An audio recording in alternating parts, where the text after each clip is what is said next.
இயேசு கிறிஸ்துவின் இனிதான நாமத்தில் இன்றைய ஆவிக்குரிய சிந்தனைக்கு உங்களை அன்புடன் வரவேற்கின்றோம். இப்போதும் ஒரு பாடலுக்கு பின்பு உங்கள் சிந்தையை தெளிவிக்கும் ஆவிக்குரிய செய்தியை கேட்கலாம். விசுவாசியின் காதில் படக்கேசு என்ற நாமம் விருப்பாயவர் செவியில் தோனி இனிப்பாகுது பாசம்.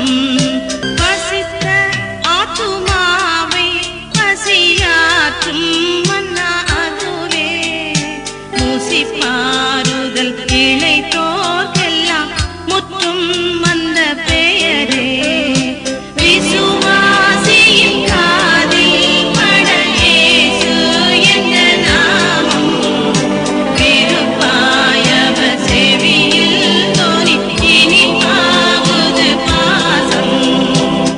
நம்முடைய விசுவாசத்தை துவக்குகிறவரும் முடிக்கிறவருமாகிய இயேசுவின் இனிதான நாமத்தினால் உங்களை வாழ்த்துகிறேன். இந்த நாள் நம்முடைய ஆவிக்குரிய சிந்தனைக்காக யோவான் எழுதின சுவிசேஷம் 11ஆம் அதிகாரம் 40ஆம் வசனத்தை வாசிக்கிறேன்.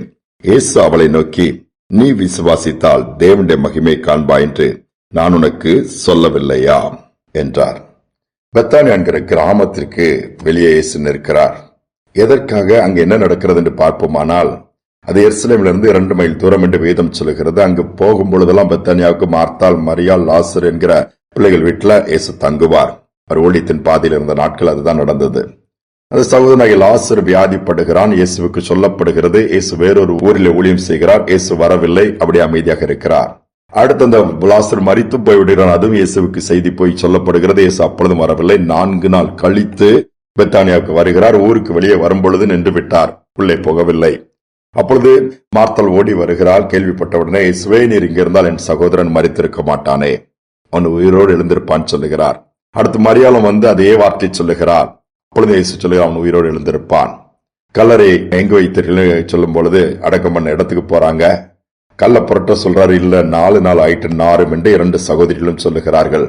இயேசு சொல்லுகிறார், நீ விசுவாசித்தேனால் தேவனுடைய மகிமையை காண்பாய். நான் அவரை உயிரோடு எழும்பான நம்பிக்கை இல்லை, விசுவாசத்திலே குறைவு.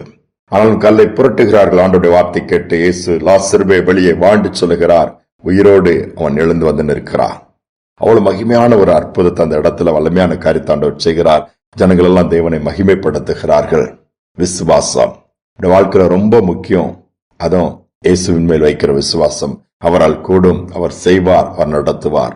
விசுவாசம் இல்லாமல் தேவனுக்கு பிரியமா நாம் இருக்க முடியாது. என்னதான் பேசினாலும் நீ விசுவாசத்தை எங்கும் பார்க்க முடியவில்லையே.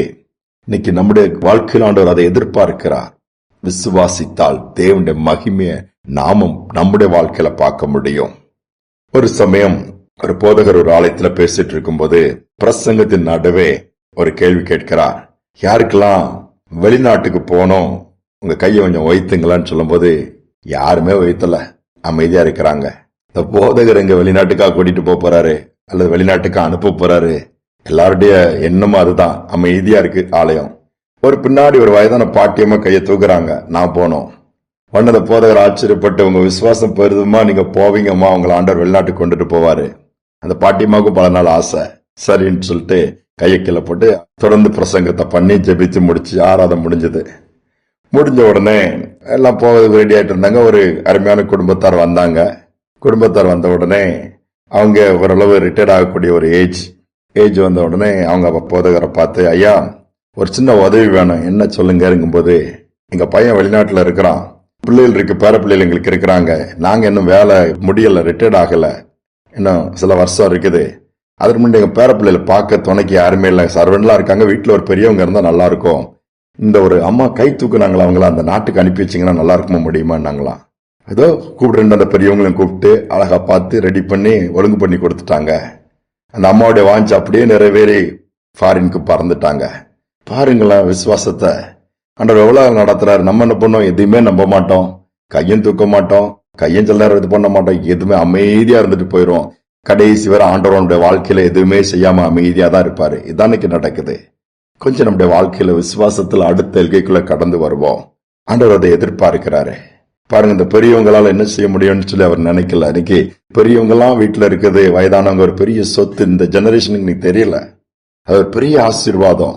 இன்னைக்கு அதை புரிய வைக்கிறதுக்கு இன்னைக்கு ஆட்கள் இல்லை. அங்க ஏதாவது முதியோர் இல்லத்துல அவங்க எல்லாம் தடையா இருக்கிறாங்க. இன்னைக்கு அதனாலதான் சிறு பிள்ளைகளை வளர்க்க வேண்டிய விதத்துல இன்னைக்கு வளர்க்க முடியாமல் அது சிறு வயதிலே பாதை மாறி தடம் மாறி தடுமாறுறத பார்க்க முடியுது.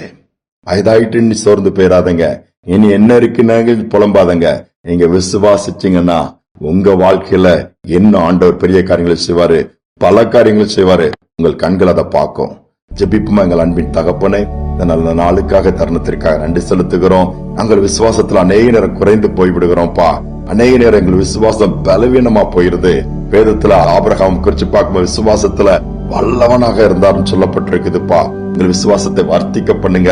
இதை கேட்டுக்கொண்டிருக்கிற பிள்ளைகள் ஒருவேளை விசுவாசத்துல பலவீனமா இருக்கலாம், நம்பிக்கை இழந்து போயிருக்கலாம். பாடுகள் வேதனை பார்த்து இன்னைக்கு தொய்ந்து ஆதிலிருந்து அன்பை விட்டு பலவீனமா விசுவாச அறிக்கையெல்லாம் விட்டுட்டு முறுமுறுக்கிறவங்களா மாறி இருந்தாலும் இந்த நாளில் அவைகளை மாற்றி விசுவாசத்தில தேறினவர்களா நீ மாற்றி நிறுத்துவீராக.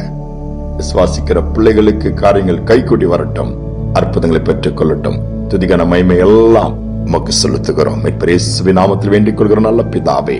ஆமென், ஆமென். விசுவாசிக்கிறவருக்கு எல்லாம் கூடும். நீ விசுவாசித்தால் தேவனுடைய மகிமை காண்பாய் சொன்ன வார்த்தையின்படி தேவனால் கூடாதவைகள் ஒன்றுமில்லை. இந்த சிந்தனையோடு இந்த நாளை தொடருவோம். மீண்டுமாய் நாளை தினம் சந்திப்போம்.